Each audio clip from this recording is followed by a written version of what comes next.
Miami out-physicaled Notre Dame. Miami was the bigger team. Miami matched Notre Dame's speed, and Notre Dame is a fast team, a well-coached team. I love the development that Marcus Freeman has employed with Notre Dame and the Fighting Irish, and Mike Denbrock, previous DC Al Golden, Chris Ash is at the helm, and he was tested tonight. And I think that in parts he had success, in other parts he failed. Miami, I think that how they managed the game at the end may be a little bit questionable there by Cristobal calling a conservative game, probably being in Shannon Dawson's ear and making him, run the ball, use that offensive line to try and milk the clock, and it was largely unsuccessful. But I thought Miami's coordinators, a key to this game was that they outcoached Notre Dame's coordinators. I thought that Heatherman did a very good job trying to counter Denbrock as much as possible, and he did it successfully for 45 minutes. Notre Dame scored more than half, more than 2/3 of their points in the fourth quarter. Heatherman held his own against Denbrock, who I think is a genius, for the majority of the game. And Dawson was coaching circles, and I mean coaching circles around Ash. Before we resume this segment, please take a few seconds of your time to make sure you have liked the video, subscribe to the channel, hit the notification bell for the channel and for any team podcasts and playlists linked in the description, and also comment your thoughts down below in the comment section and join my Discord server via the description. All of those things I just asked you to do are completely free, and they sign you up for things related to my channel, or they don't sign you up for anything. No cost to you, and all the benefit to you because we release daily college football content here on College Football with Sam. If you want to support the channel monetarily, sign up for a YouTube membership or check any other links in the description for my merchandise store and Patreon page. Thank you very much, and let's get back to the segment. Notre Dame was running a lot of man coverage. Of course, they ran some zone, but they were running a ton of man coverage. Earlier in the game, Notre Dame covered mesh pretty well. So they ran mesh again, but this time what Miami did, and they did it again and again and again, is they employed true freshman Malachi Toney. 5'11", wasn't known all that much to most college football fans, even invested college football fans like myself. Wasn't known all that much. He comes out, elite speed, wonderful athleticism, and they put him on a route where it looks like mesh, but then about midway through his route, he turns around, comes back. And what he did is he broke Notre Dame's defensive back's ankles. He broke Christian Gray's ankles multiple times, converted third down after third down, and just click after click after click. It's why Miami was up 21-7 at one point in this game, as Miami was able to convert somewhat reliably third down and long. It was a pretty big deal, and shout out to Malachi Toney for being a big part in a big Miami win. They finally earn a big win. It's a program-changing win, ladies and gentlemen, college football fans, everyone. I think even casuals, fans that are, so deep in the game that they're drowning in it, that maybe you're too involved and you need to work more hours or something. I don't know. I mean, maybe I'm a hypocrite because this is my primary way of making money, and I love it, and hopefully it becomes something big. But what actually became something big, legitimately, I think is Miami tonight.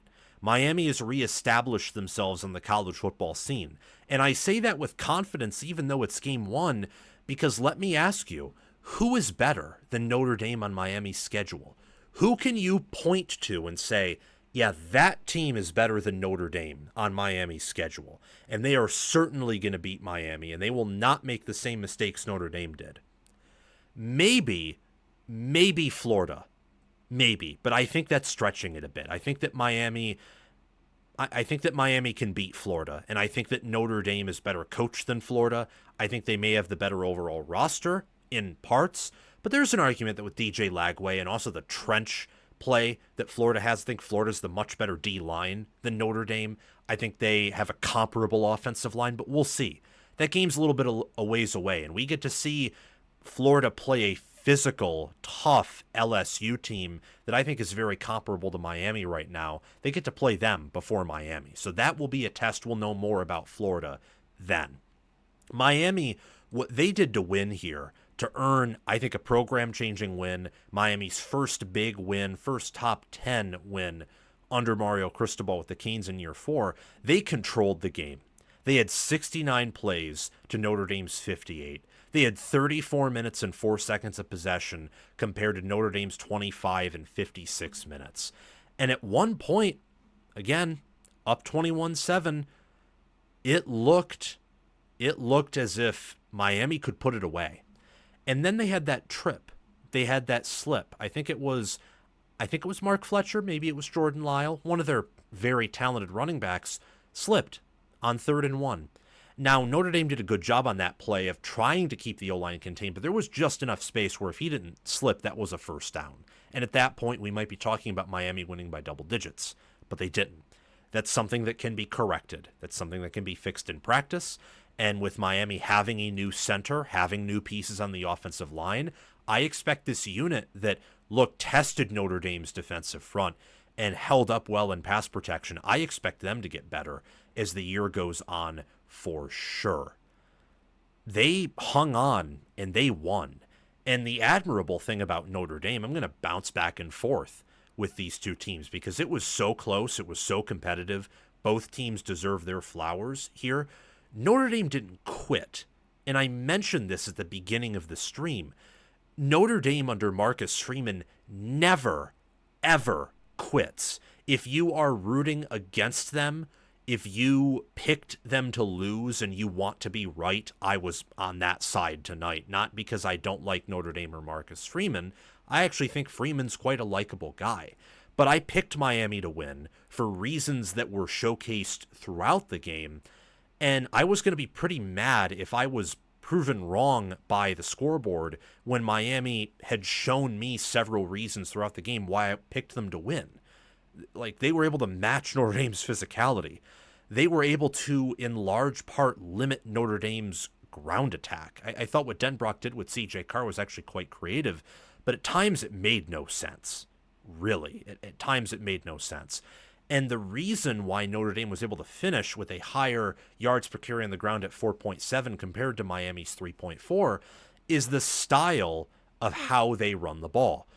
Notre Dame is all about outside zone. Outside zone, outside zone. How about more outside zone? How about more outside run, more explosive run? It's all about the explosive run. It's why I think Jeremiah Love hurdles people so much. More explosiveness, more finesse, more energy. I'm not saying Notre Dame isn't physical. Look at the offensive line. Look at the tight ends, especially when they blocked on those quarterback runs. Like, Notre Dame is a very physical team, but they love the outside zone. That is Denbrock's bread and butter. Miami's is in between the tackles. They ran in between the tackles. This was a stat that Greg McElroy kept hammering home about during the broadcast. They ran in between the tackles more than 3/4 of their runs last year. And that's including a good player in Cam Ward who can run the ball at quarterback, good players like Damian Martinez who can be explosive. The styles of rushing are totally different. And I thought Miami's ground attack was better. Given that, with outside zone, if you're going to be able to match your opponent in the trenches, you will have a higher yards per carry average, especially when you have the better running backs compared to your opponents. But the problem was, in part because Miami was able to control the game and dictate the pace, and therefore Notre Dame had to somewhat abandon the run. I also thought that Denbrock kind of abandoned his running backs a bit too early. And we have seen that in the playoffs last year, where they didn't use their running backs as much as they did in the regular season, and it caused some issues. Then their passing game really took off in the playoffs, and they had some moments where it took off tonight. But all things considered, I think Miami had the better rushing attack. It was just a different style. Miami was running into the teeth of Notre Dame's defense all night long. They had a power rushing success rate. So this is where you need to pick up 2 or more yards to convert your downs. That's what power rushing is. This is per statbroadcast.com, wonderful website to look at a more deeper view of the analytics.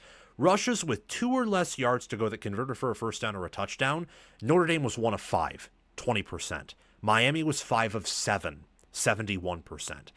Notre Dame's rushing attack, and this is why it got blown up against Ohio State last year, part of the reason it got blown up against Penn State, they are trying to run away from heavy boxes. They're trying to run away from the defense and get yards, be explosive, spread out defenses. That opens up the quarterback run up the middle, which we've seen from Leonard. Now we know Denbrock loves it still with Carr. That also opens up the downfield passing attack. With Miami, they just want to show that they have more meat than you do, if you know what I mean, both in the, down there analogy and the up here and flexing. I don't have much of that analogy.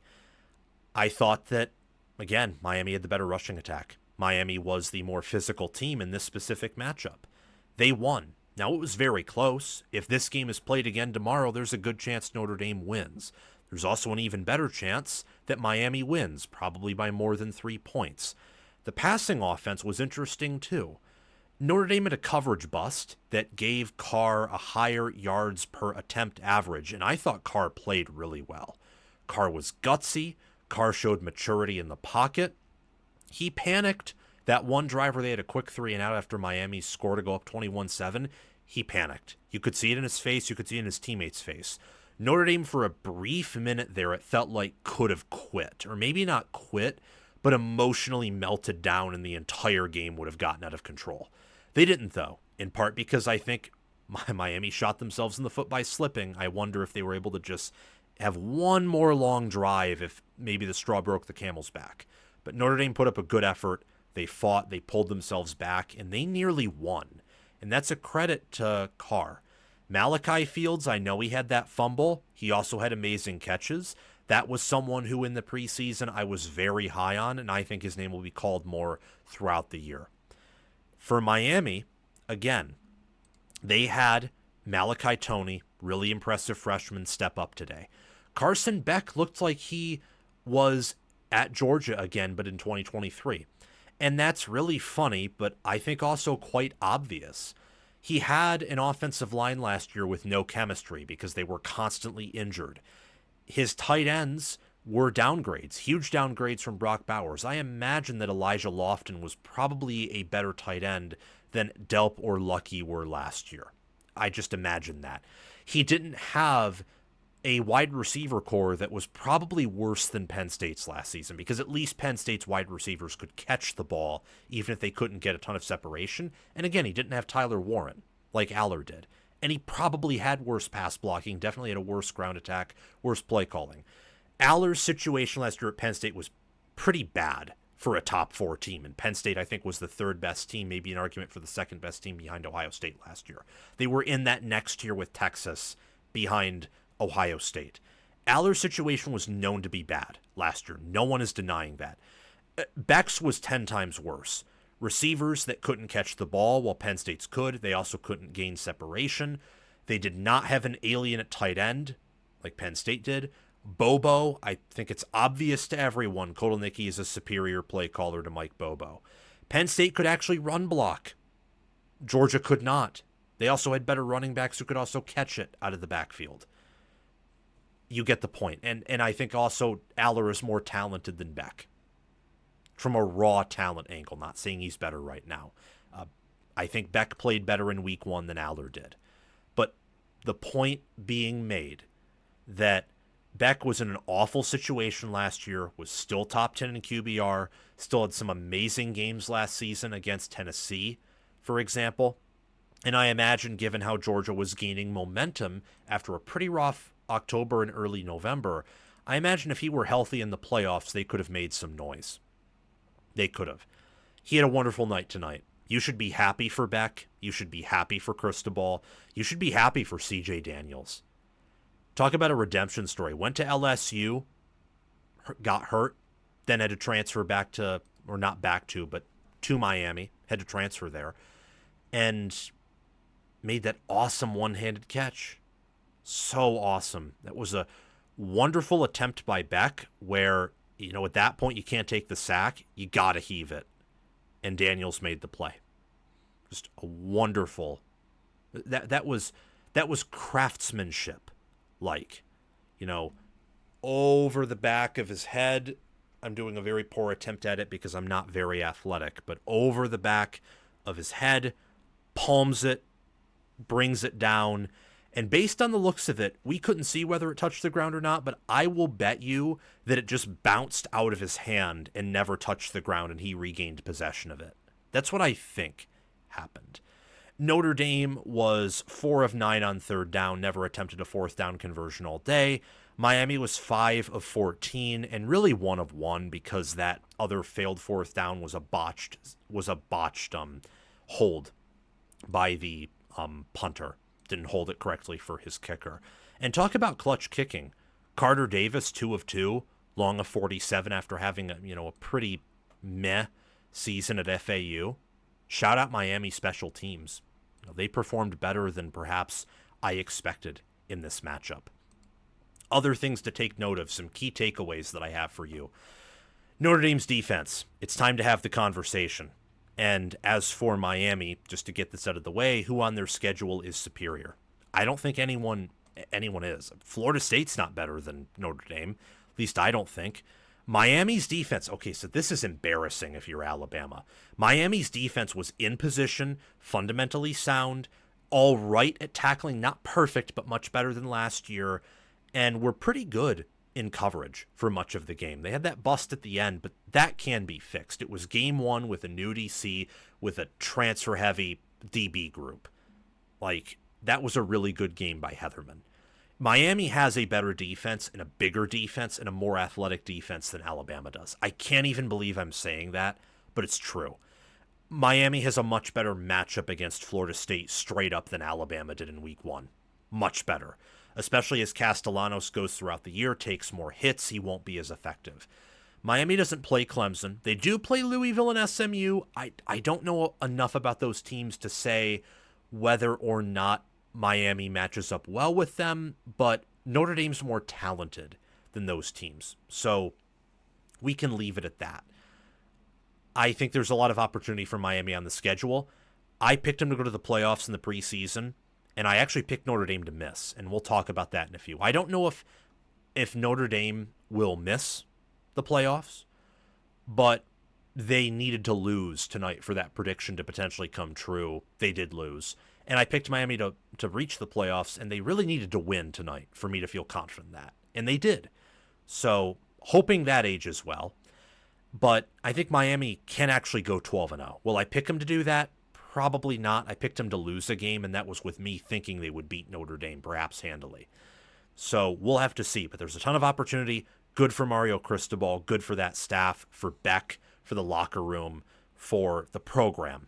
I mean, they beat a Notre Dame team who, according to the media and according to Notre Dame themselves, according to Marcus Freeman, and according to their recruiting class, is on one of the hottest runs in football right now.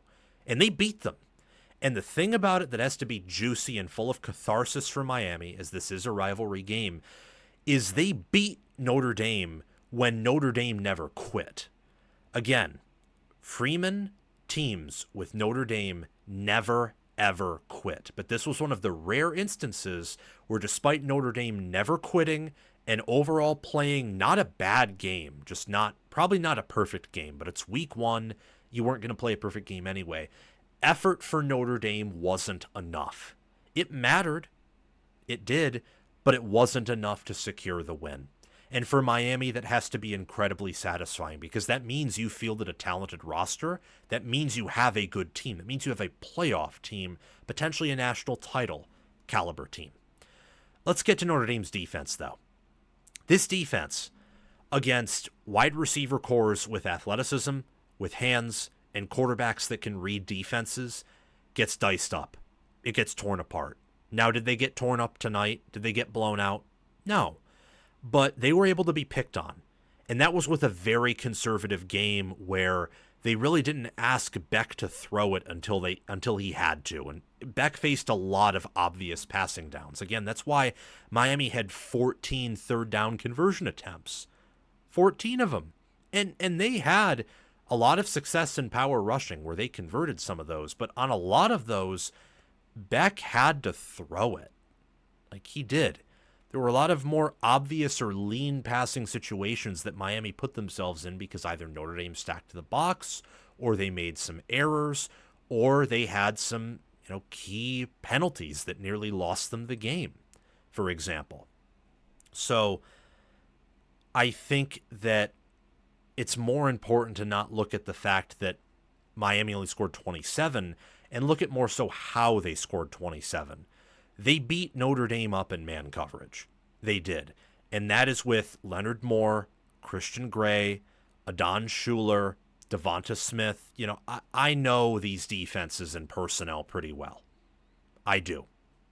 And look, Notre Dame's secondary last year was good, but it wasn't this elite unit that people made it out to be. It had some elite players, but we saw USC. We saw Ohio State. If Penn State had this season's wide receiver core, they may have beaten Notre Dame by 2 or 3 scores. The game may have been over at halftime. The draw they got in the playoffs was actually more favorable than even Texas's or Penn State's. More favorable than Texas because they didn't have to play Oregon or Ohio State, who were bad matchups for them, especially Ohio State, as we figured out in the title game. And better than Penn State because of how the Orange Bowl went. Penn State didn't even have a wide receiver like Jaden Greathouse. They didn't. Just straight up, they didn't have a wide receiver like Jaden Greathouse. And I think Leonard, probably with how pocket aware he was at that time, was able to match Aller. But anyway, I don't want to focus on last year's playoff run that much. I just want to use it to give context for why Notre Dame gave up some of those frustrating plays, is because this secondary has some great players. I think Leonard Moore, for example, is elite.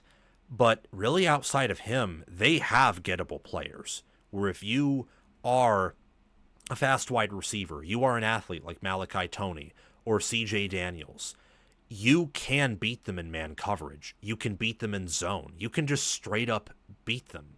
And I will tell you right now, not giving a prediction, it's way too early. USC is coming. USC has a better wide receiver core than Miami does. Lincoln Riley is angry, and he's a better play caller than Shannon Dawson. And USC may be a better team than Miami. They're probably pretty similar right now. And we saw what USC did last year with an injured, battered 6-5 team. They nearly beat Notre Dame. Nearly beat them. So that, and then the A&M game that's being played off of the week 2 bye. I think it's very fortuitous that Notre Dame gets that bye in week 2 because they had a tough outing. They're probably tired after Miami kept them on the field for much of the game, and with that heat, and A&M's a physical team. They're kind of a bowling ball team.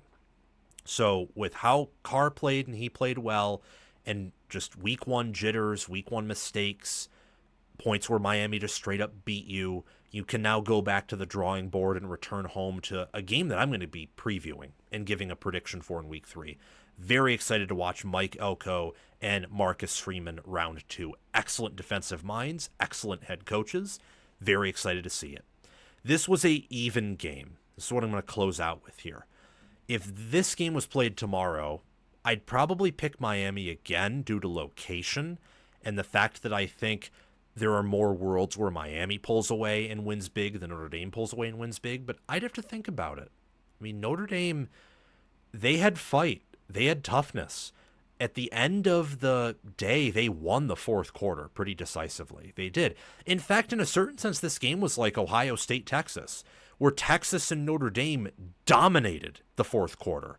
There's a chance at the end of the year that Notre Dame and Texas are viewed as better than Ohio State and Miami. But Miami and Ohio State, especially Ohio State, but Miami too, at the beginning of the game came out with the better game plan, made the better plays, and exploited the proper matchups and called the better game overall. It was a very even game. I personally think right now Miami's better. I do. But Notre Dame fought, and there is a world where they are the better team than Miami, and they just lost tonight due to a bad matchup and the travel and the weather. Miami selling out their stadium, actually having home field advantage, which hopefully I see more of. I think it's a great environment when it's sold out, and the Orange Bowl games over the past few years have shown that. Both QBs balled out. We've already talked about it, but I think both were accurate. I loved their poise, their pocket presence. They avoided several pressures, several would-be sacks if Arch Manning were back there. If you had more of a statue back there, for example, like Kyle McCord, Garrett Nussmeier, there were several QBs that would have taken those sacks instead of slinging it. And instead, both QBs were able to dodge pressure and get the ball downfield and make the necessary plays, especially Carson Beck. But a bright future is ahead for CJ Carr. And Miami's D-line, this is a main point I really want to hammer home as I close this segment out. Miami's D-line, you know what they did? And people question this unit, and it's understandable. I don't think they're the deepest unit in the world. But they are underrated with depth, especially at D-end. Bain is an All-American. I heard on the Cover 3 podcast that David Blay was a player a lot of staffs regretted not pursuing in the portal. And I was already pretty high on him because his PFF grade was good. He had good size. He had good measurables, good numbers. And PFF, you have to take it with a grain of salt at times, but overall, it's much more likely to be correct than wrong. A key example of this is Ohio State and Michigan, the last two national titles. It graded their weaknesses almost perfectly. Like when you look at the PFF grades for those two teams, it told you almost to a 100% accurate description who the good players were on the team, who the elite ones were, and who some of the more questionable weak points were. That is how I know you can trust PFF. Not entirely, got to take it with a grain of salt. It does not do a good job of adjusting for strength of schedule, strength of opponent, like horrible at relative performance. But in context, it can be used properly. After I heard that from Bud Elliott, I thought to myself, okay, yeah, this is a dude. Totally. Like, from my perspective, I already thought he kind of was. Then I heard that from someone I trust more than myself, far much more for evaluations. That's his job. He's a lead at it. And he showed up today big. You know, he showed up forcing a stop in the end zone, making that big play right there. You know, tackling CJ Carr. He ate up the interior at times. Ruben Bain Jr., he forced some holding calls. He got pressure. Akeem Mesidor, who's a rotational guy, older player, he got 1.5 sacks. Ahmad Moten Sr., same thing. Older player, been in the rotation for several years. It was wonderful. They, in that final drive, where I'd argue Notre Dame still had a lot of momentum, they ate up those tackles. Just caved them in, and Carr, who was an escape artist for the whole day, he couldn't do anything because the O-line caved in. It just straight up, like, sunk in, walls closed in, couldn't do anything. Game over. It was quite the effort. It was quite the performance, quite the effort by Miami's defensive line. It was wonderful. This is a unit that I've seen Joe Rudolph O-lines. They reload, they don't rebuild. This Notre Dame O-line, I am not viewing them in any negative way. I'm giving them absolute benefit of the doubt. I don't view them any worse than I did entering this game. In fact, I might view them even a little bit better because I thought they held up pretty well in the heat. Miami being able to limit them on the ground and getting pressure on Carr and sacking him in clutch moments has so much more to do with Corey Heatherman and that D-line than it does with Notre Dame's offensive line. So much more. So much more. It's the same thing with, for example, Ohio State's defensive backs and Texas's wide receivers. Not as much so with Manning. I thought Manning objectively was just inaccurate regardless of how good the defense was. But Texas's receivers aren't bad. They don't have bad skill players like some of the really questionable Twitter analysts were saying. Ohio State's DBs are just that good, especially Caleb Downs, Igbinosun, who's a senior, and I've been high on their safeties all preseason because they recruit and develop well there. And their linebackers are good too, so that adds a whole new layer to the defense to more easily lock up skill position players, even if they are good. But talking about this game and closing out, Notre Dame's secondary, we already touched on it. Leonard Moore is their elite player, you're not throwing it his way. They put him on Tony, I think, and that's part of the reason why his name was called less throughout the game. But that's their one non-negotiable. This is very much, and I say this from the context of more of a Big Ten guy, this is a Don Brown defense. When you have elite skill talent, you will beat this defense. And Miami did that, and they did that with a very conservative game.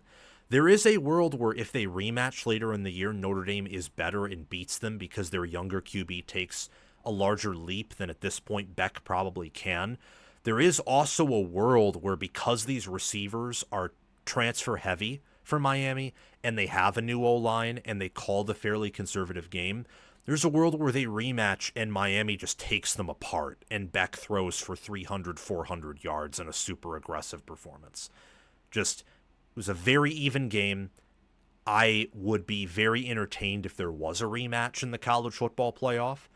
And finally, if Miami is going to get to the playoffs and make a run, that would likely be how they'd rematch with Notre Dame, as they'd probably have to win a game or maybe even more than that.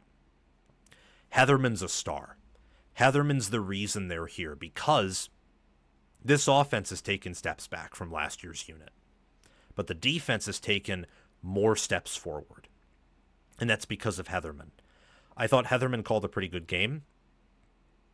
At the end of the day, his decision to be, I think, fairly conservative at times on defense, not sending a ton of pressure forward, at times he did, but at the end there, I think they were only sending 4 and they got pressure.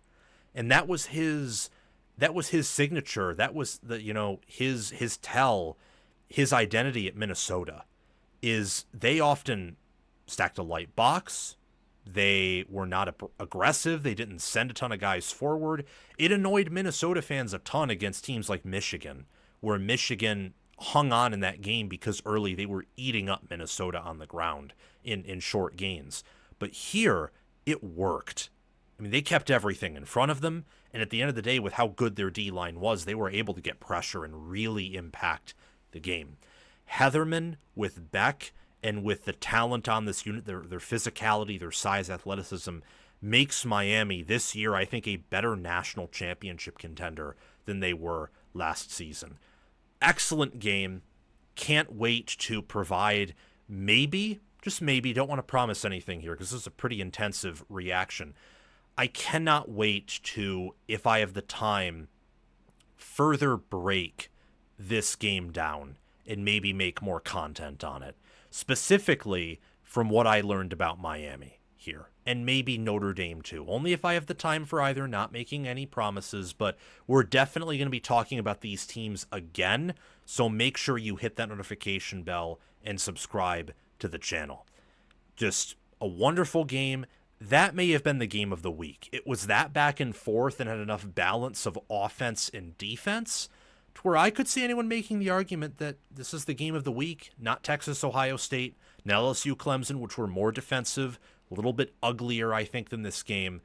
What a wonderful job that both of these programs have done. They are both in a much better position than they were 5 years ago in terms of touching that college football playoff national title trophy. Notre Dame is closer than it was under Kelly. Miami is closer, much closer than it was under Richt or under Diaz or under Golden or anyone who came before them, like Randy Shannon, for example. This team in Miami and also this team in Notre Dame, they are there. They are here to stay.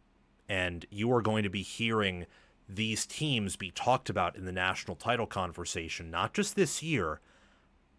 I think Miami's in a better position to win it all this year than Notre Dame, but in the long run, after this year, from my personal standpoint, I could be wrong. Notre Dame could be a national title contender this year. But I think that you're going to be hearing these teams in the playoffs often, and you are going to be seeing these teams compete for national championships year in and year out. Thank you for watching College Football with Sam.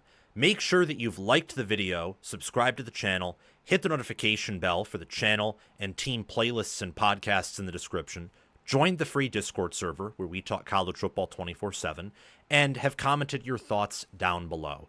Check out the description for any ways you can support the channel monetarily, Everything else I've asked you to do is completely free, and your support means the world to me. We're trying to become the next big thing on college football YouTube. 6-figure subscribers, maybe 1 million one day. I think we can do that. And also check out any videos or playlists, anything in these columns right here, where there will be videos and playlists. Yeah, you get the point. Have a fantastic day, and I will see you in the next one.